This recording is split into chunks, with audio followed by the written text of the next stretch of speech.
January 13th, 1982. A helicopter crew has rescued 3 survivors of the crash of Air Florida Flight 90. But 3 more are still in the icy Potomac River. One of the survivors, Priscilla Tirado, is groping on the ice, crying out for help. The chopper crew drops a life ring. But she appears to be going into shock, blinded by jet fuel. She struggles to grab hold of the buoy. Finally, Priscilla clings on, and the chopper slowly drags her towards shore. Her head is barely above the water, and moments later, her arm slips through the life ring. Civilian Lenny Skutnik is watching from the riverbank. As soon as the arm comes out, I realize she's not going to make it. Something just hit me. It was another human being in very serious trouble. So I take my boots off and my coat, and I dive in after her. Skutnik swims out to Priscilla just as her head is slipping beneath the surface. And just as I get to her, her face is under the water. You know, it's like one of those horror movies where you see somebody in a bathtub. Well, I just get her head above water and just start pushing and stroking.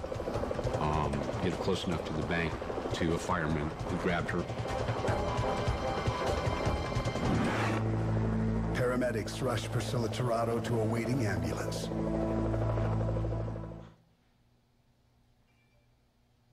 I was getting this video ready for you this morning, and Julie Murphy walked in and she said, "It looks like a chilly swim." And yeah, I don't know if you all remember this. I was living in Minneapolis in 1982, and it was a particularly cold January. In fact, Jill and I went a whole month without seeing each other. She was in college at Augustana College in Sioux Falls, and I think that was the longest we had been apart from each other. But we just couldn't travel on the weekends because it was so bitterly cold. And in fact, being in Minneapolis and being a seminary student, I was really glad that beards were in fashion at that time. Because, my goodness, walking across campus was just a thrill.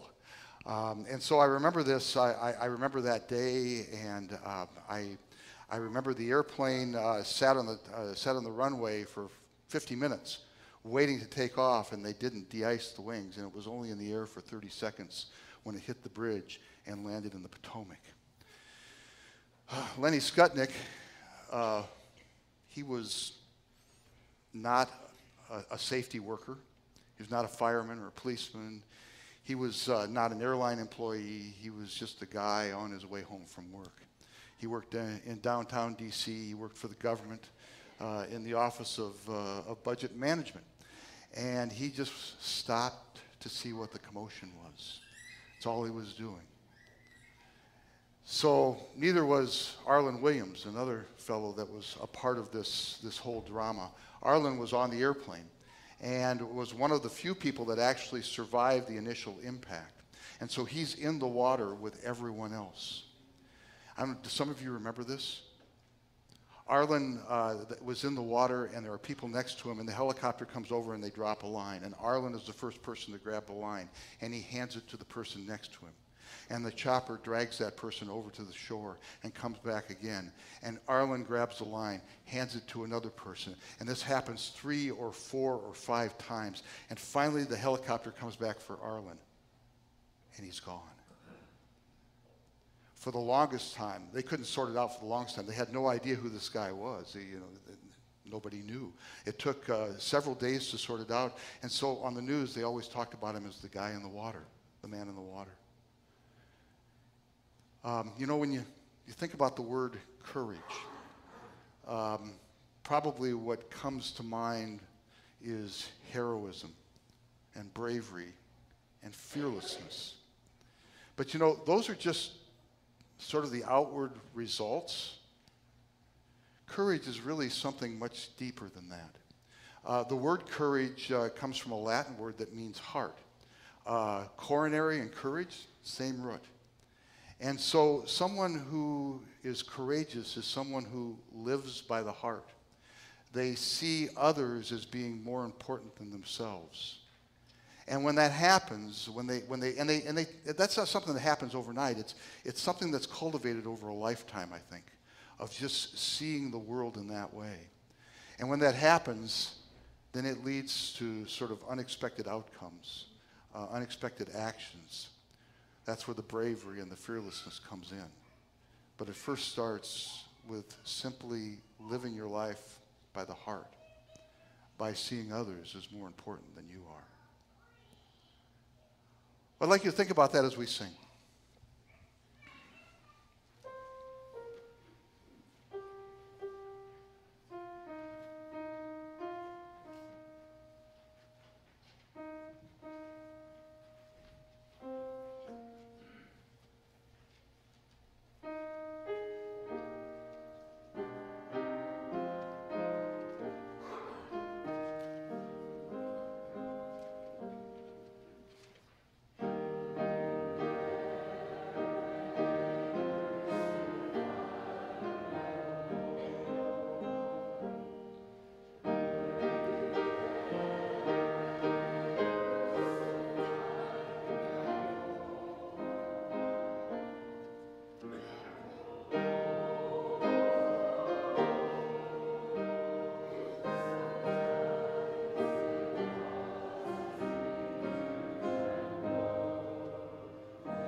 So we're in the middle of our Lenten season and this Jesus journey that we're taking. It's a journey where we follow Jesus. He takes us by the hand and he leads us through life in ways that are godlike.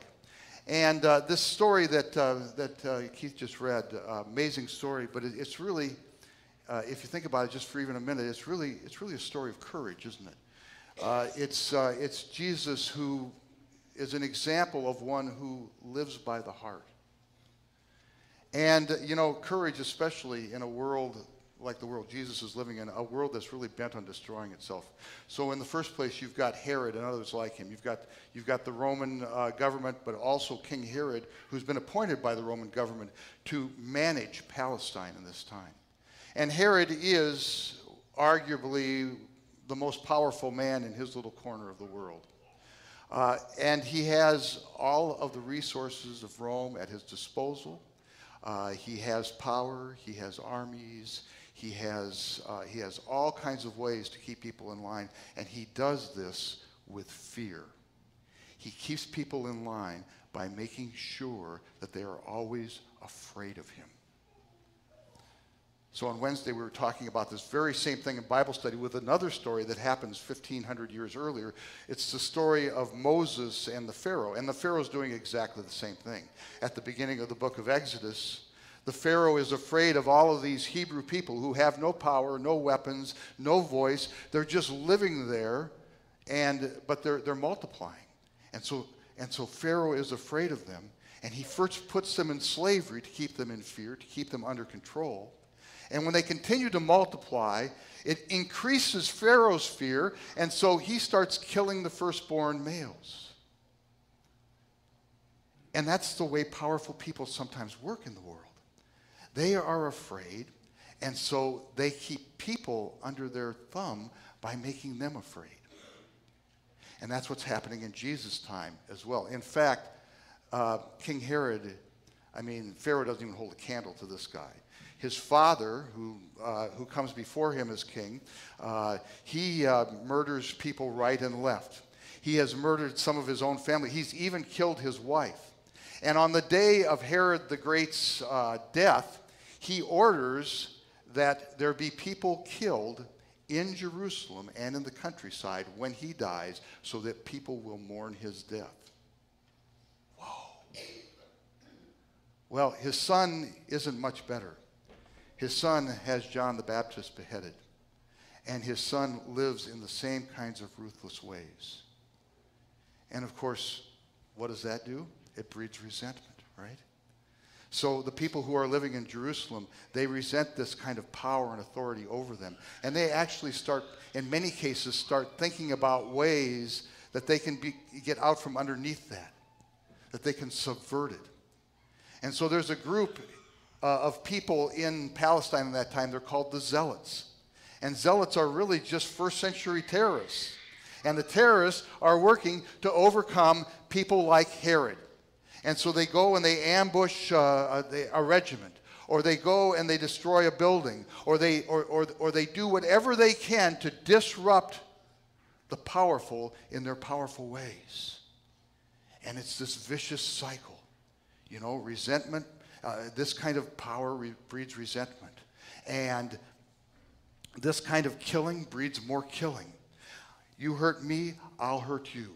And on it goes, and it's this endless cycle that keeps on spinning.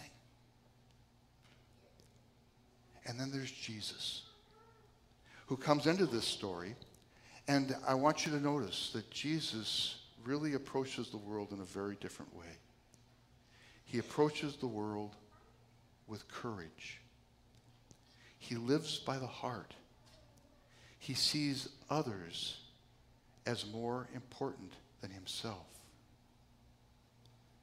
And so when Herod does what Herod always does, the Pharisees come to Jesus and said, hey, Herod's going to kill you. You've got to get out of town. Jesus lives by thinking of others first rather than himself. And he says, go tell Herod what's going on here. He calls him a fox. Go tell that fox what's going on. I'm here for the people that you are persecuting. Except I've come to heal them. And I've come to remove the demons in their life. And you know, that kind of life, that kind of courage is more threatening to someone like Herod than all the terrorists in the world. Because you see, Herod, with his power and with his ability to frighten people, can get people to do what he wants them to do. But when Jesus comes, and at the risk of his own life, simply loves those same people, well, Herod has their obedience, but Jesus has their heart. And there is nothing more powerful than love of another. And so then Jesus turns to the other side of the coin.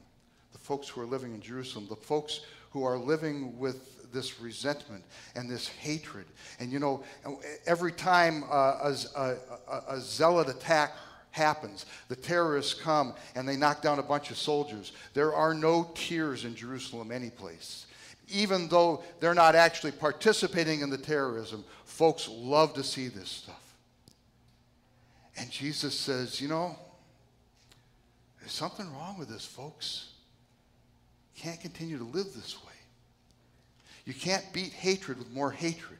You can't beat violence with more violence. You can't resent your way out of this situation. It's sort of like being lost in a desert and trying to walk your way out of a desert with no points of reference whatsoever. And so you start walking in a straight line, and you keep walking, and you keep walking, and you think you're getting someplace. And then it really looks like you're getting someplace because you've come upon a set of tracks. And you think, well, I'm going to follow this person. So you follow the tracks. And you keep walking, and you keep walking. And now, all of a sudden, there's 2 sets of tracks. And then there's 3 sets of tracks. And what you're doing is you're not walking in a straight line. And you're not walking out of your resentment and your anger and your hatred and your trials and your troubles. You're walking in circles. Jesus says there's a better way. There's a more abundant life. It's the way of love. It's the way of courage, living by the heart. seeing others as more important than you, loving even your enemies, Jesus will say in another place. And I'm sure to some in Jerusalem that sounded completely offensive, because some of them had lost family members to the powerful like Herod in Rome, and they wanted vengeance in the worst sort of way. And Jesus just kept saying, why do you want to walk in circles? I want to gather you up. And that way of courage, that way of living by the heart, those are the wings of the hen that are spread out over you, so that I could gather you up and make you my own and show you a different way of life, a better way of life. Let's sing.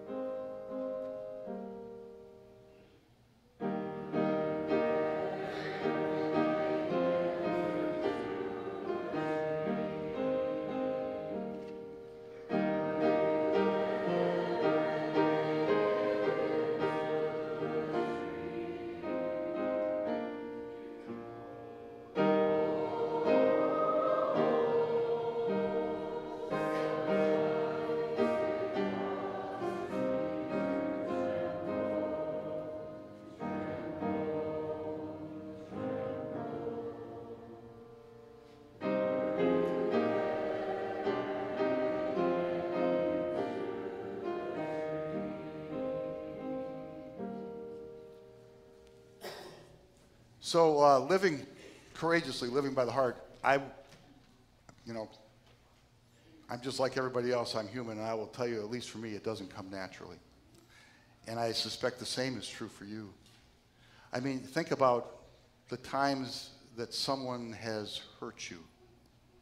And what's your natural reaction? Let's be honest about this. You probably want to hurt them back. You probably want vengeance, right?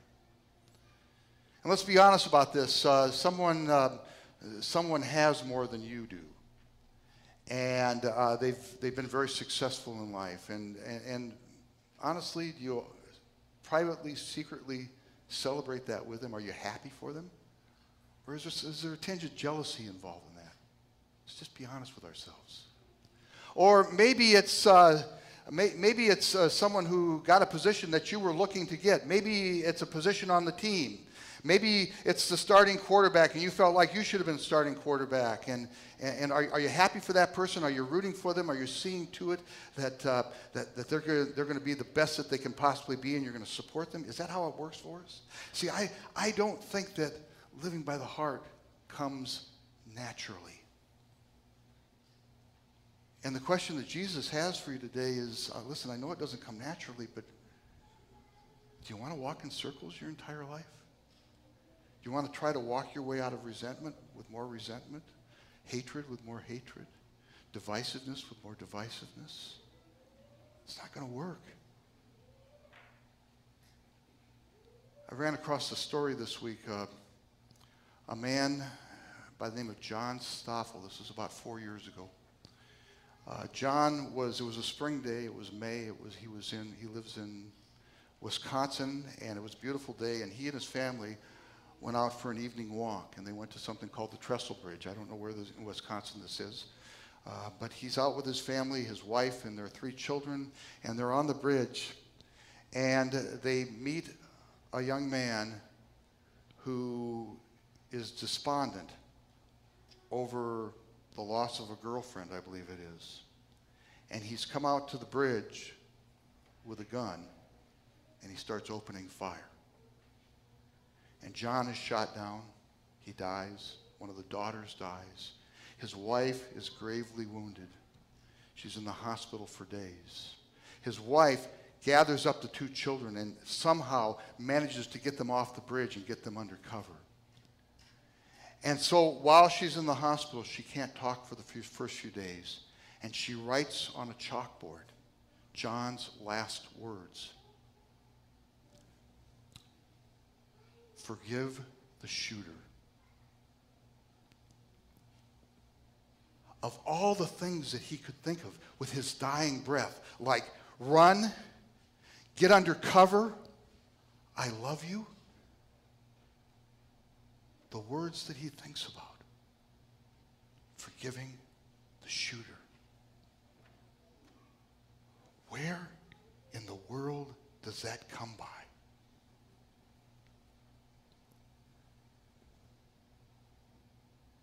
It comes from a life lived in places that are not of this world and with values that do not come to us naturally. It starts with Jesus, who, when Herod tries to instill fear in him, says, I am here to cure you. I am here to help you with whatever demons it is you struggle with. It is a Jesus who sees this life that we live and all the ways that we walk in circles. And he would gather us up under the ways of courage, of living life by the heart. And when he does this, he realizes that the only way to break the cycle is for him to lead the way, to go to the cross, to die on that cross, and with his dying breath, look you in the eyes and say, Father, forgive them, for they know not what they do. My friends, this faith is a faith of transformation. It's not something where you walk in this building one way and leave the building exactly the same way as when you came in. Jesus died for you. He lives courageously, which means that he lives seeing you as more important than himself. Except the difference between him and Lenny and Arlen and John is that this is God himself, the creator of all things, who comes to earth and loves you so much that he gives his life for you. Let that rest in your heart and let it change the way you see everything in your world. Stop walking in circles. Jesus died for that stuff. Stop living life thinking that you can beat resentment by continuing to resent. It won't happen. It will just poison your heart. There's another way, a better life, and it starts here and now with you, knowing that Jesus has led the way. This is the Jesus journey, and you are on it. Do not miss it. Live courageously. Live by the heart. See others as more important than yourself. And the world for you will become a place of freedom. Freedom from the resentment. Freedom from the pain. Freedom from the anger. Freedom from the hurt. Freedom from all those things that are quite frankly just chains around you that hold you down. Live another way and know that he has come for you. Amen.